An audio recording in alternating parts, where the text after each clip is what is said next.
يعني ايه اضطراب الشخصية الحدية؟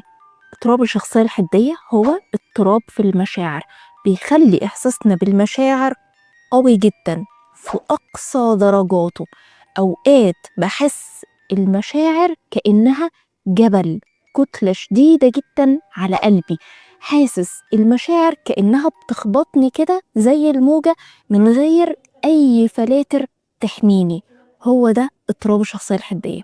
كمان في اضطراب الشخصية الحدية بحس بإن العلاقات يا تقيلة قوي على قلبي ومش قادرة أتعامل معاها، يا إما حاسس إن الناس قريبة قوي والحياة وردية بشكل كبير جدا، ولما أي حد بس بيبعد أو معاملته بتتغير معايا بحس كأن حياتي انهارت، كأن عمري ما كنت محبوب قبل كده وكل الناس بتكرهني، وبحس تجاه نفسي إن أنا شخص ما يتحبش ما يتعاشرش، الناس كلها بتنفر مني.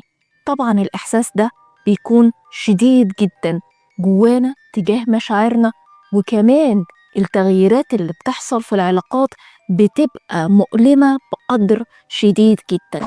اضطراب الشخصية الحدية مشكلة حقيقية.